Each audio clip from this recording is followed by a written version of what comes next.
Cinema താരസംഘടന അമ്മയിലെ തിരഞ്ഞെടുപ്പാണ് ഇപ്പോഴത്തെ ചൂടുള്ള വാർത്ത. ഹേമ കമ്മിറ്റി റിപ്പോർട്ടും ഭരണസമിതി അംഗങ്ങൾക്ക് മേൽ വന്ന ആരോപണങ്ങൾക്ക് പിന്നാലെ നിലവിലെ പ്രസിഡന്റായിരുന്ന മോഹൻലാൽ രാജിവെക്കുകയും ഇനി മത്സരിക്കാനില്ലെന്ന തീരുമാനമെടുത്തതുമാണ് പൊതു തെരഞ്ഞെടുപ്പിലേക്ക് താരസംഘടനയെ നയിച്ചത്. വർഷങ്ങളായി അമ്മയുടെ പ്രസിഡന്റ് സ്ഥാനത്തുണ്ടായിരുന്ന ഇന്നസെന്റിന്റെ മരണത്തോടെയാണ് മോഹൻലാൽ അമ്മയുടെ തലപ്പത്തെത്തുന്നത്. പിന്നീട് അമ്മയുടെ പ്രസിഡന്റ് സ്ഥാനത്തേക്ക് 3 തവണയും അദ്ദേഹം എതിരില്ലാതെ തെരഞ്ഞെടുക്കപ്പെടുകയായിരുന്നു. നിലവിൽ തെരഞ്ഞെടുപ്പിൽ മത്സരിക്കാൻ 74 താരങ്ങളാണ് പത്രിക നൽകിയിരിക്കുന്നത്. അതിൽ പ്രസിഡന്റ് സ്ഥാനത്തെത്താൻ മത്സരിക്കുന്നതാകട്ടെ 6 പേരും. താരസംഘടനയുടെ ചരിത്രത്തിൽ ആദ്യമായി വനിതകൾ പ്രസിഡന്റ് സ്ഥാനത്തിനായി മത്സരിക്കുന്നു എന്നതാണ് വരാനിരിക്കുന്ന തെരഞ്ഞെടുപ്പിന്റെ മറ്റൊരു വലിയ പ്രത്യേകത.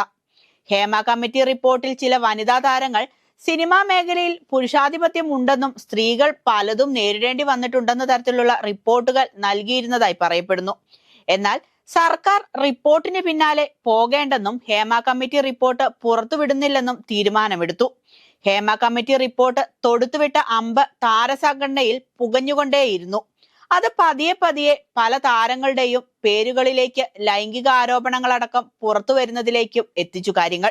അംഗങ്ങൾക്ക് ചീത്തപ്പേരുകൾ വന്നതോടെ അമ്മയിൽ അസ്വാരസ്യങ്ങൾ വന്നു തുടങ്ങി. നിലവിലെ പ്രസിഡന്റ് സ്ഥാനത്ത് നിന്നും മോഹൻലാലിന്റെ രാജിയിലേക്ക് വരെ കാര്യങ്ങൾ എത്തിച്ചു. സഹപ്രവർത്തകർക്ക് മേൽ ആരോപണങ്ങൾ വന്നതും സംഘടനയിൽ തന്നെ ഒരു പക്ഷം പൊതുതെരഞ്ഞെടുപ്പ് വേണമെന്നും മറുപക്ഷം തെരഞ്ഞെടുപ്പിനെ അനുകൂലിക്കാത്തതുമായി ഇരുസ്വരമുയർന്നപ്പോൾ അമ്മയുടെ പ്രസിഡന്റ് സ്ഥാനത്ത് നിന്ന് ലാലേട്ടനും പടിയിറങ്ങി. പൊതു തെരഞ്ഞെടുപ്പുമായി മുന്നോട്ടു പോകുകയാണെങ്കിൽ മത്സരരംഗത്തേക്ക് ഇല്ലെന്നും അദ്ദേഹം തീരുമാനിച്ചു. അങ്ങനെ ജഗദീഷ്, ശ്വേതാ മേനോൻ, ദേവൻ, ജയൻ ചേർത്തല, അനൂപ് ചന്ദ്രൻ, രവീന്ദ്രൻ തുടങ്ങിയവർ പ്രസിഡന്റ് സ്ഥാനം ലക്ഷ്യം വെച്ച് മത്സരരംഗത്തേക്ക് ഇറങ്ങി. ഇതിൽ തന്നെ മത്സരരംഗത്തുള്ള ഏറ്റവും സീനിയർ അംഗങ്ങൾ ജഗദീഷും ദേവനുമാണ്. അമ്മയിൽ തലമുറ മാറ്റം വേണമെന്നും യുവ നേതൃത്വം വരണമെന്നും നേതൃനിരയിലുണ്ടായിരുന്ന മുതിർന്ന നടന്മാർ പലതവണ അഭ്യർത്ഥിച്ചെങ്കിലും പ്രമുഖ യുവനടന്മാരൊന്നും മുന്നോട്ട് വന്നില്ല.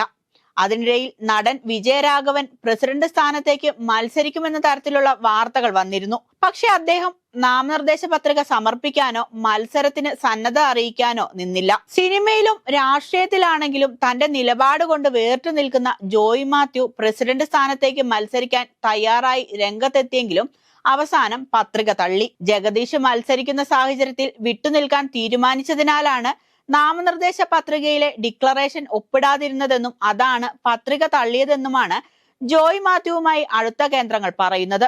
പ്രസിഡന്റ് സ്ഥാനത്ത് തള്ളിയ ജോയ് മാത്യുവിന്റെ പത്രിക എക്സിക്യൂട്ടീവ് കമ്മിറ്റിയിലേക്ക് പരിഗണിച്ചിട്ടുണ്ട്.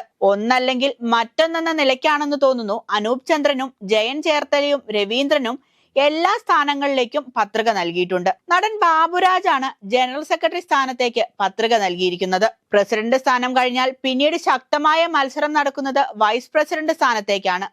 സ്ത്രീകളാണ് വൈസ് പ്രസിഡന്റ് സ്ഥാനത്തേക്ക് കൂടുതലെന്നതും എടുത്തു പറയേണ്ട ഒന്ന് തന്നെയാണ്. ആശ അരവിന്ദ്, ലക്ഷ്മിപ്രിയ, നവ്യ നായർ, കുക്കു പരമേശ്വരൻ, നാസർ ലത്തീഫ്, ഉണ്ണി ശിവപാൽ എന്നിവരാണ് വൈസ് പ്രസിഡന്റ് മത്സരത്തിനായി പത്രിക നൽകിയിരിക്കുന്നത്. വിനു മോഹൻ, ടിനി ടോം, കുക്കു പരമേശ്വരൻ, സുരേഷ് കൃഷ്ണ, കൈലാഷ് എന്നിവർ ട്രഷറർ സ്ഥാനത്തേക്ക് പത്രിക നൽകിയിട്ടുണ്ട്. ഇതൊക്കെ കൂട്ടി വായിക്കുമ്പോൾ മുമ്പ് എങ്ങും ഉണ്ടായിട്ടില്ലാത്ത കടുത്ത മത്സരമായിരിക്കും താരസംഘടനയിൽ വരാനിരിക്കുന്ന കാര്യം ഉറപ്പായി കഴിഞ്ഞിരിക്കുകയാണ്. മുകളിൽ പറഞ്ഞവരെ കൂടാതെ സരയു മോഹൻ, അൻസിബ ഹസൻ, വിനു മോഹൻ, ടിനി ടോം, അനന്യ, കൈലാഷ് തുടങ്ങിയവരും വിവിധ സ്ഥാനങ്ങളിലേക്കായി മത്സരിക്കാനായി തയ്യാറെടുക്കുന്നുണ്ട്. ആരോപണ വിധേയരായ താരങ്ങൾ മത്സരിക്കുന്നതിനോട് പല താരങ്ങൾക്കും പലതരത്തിലുള്ള സമീപനമാണ്. ഒരു കൂട്ടർ ആരോപണ വിധേയർ മാറി നിൽക്കണമെന്ന് ആവശ്യപ്പെടുമ്പോൾ അത്തരത്തിലൊരു തീരുമാനമെടുക്കാൻ തങ്ങൾ കോടതിയല്ലെന്നാണ് മറ്റൊരു കൂട്ടർക്ക് പറയാനുള്ളത്.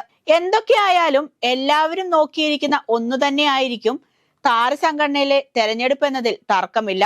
ഇപ്പോൾ നൽകിയിരിക്കുന്ന പത്രികകൾ ഈ മാസം 31 വരെ പിൻവലിക്കാൻ സാധിക്കുമെന്നതിനാൽ അതിനുശേഷമായിരിക്കും ശരിക്കുള്ള തെരഞ്ഞെടുപ്പ് ചിത്രം തെളിയൂ. എന്തായാലും ഓഗസ്റ്റ് 15 നടക്കുന്ന തെരഞ്ഞെടുപ്പിന് ശേഷം അറിയാം അമ്മയുടെ തലപ്പത്ത് ഇനി ആരെന്ന്.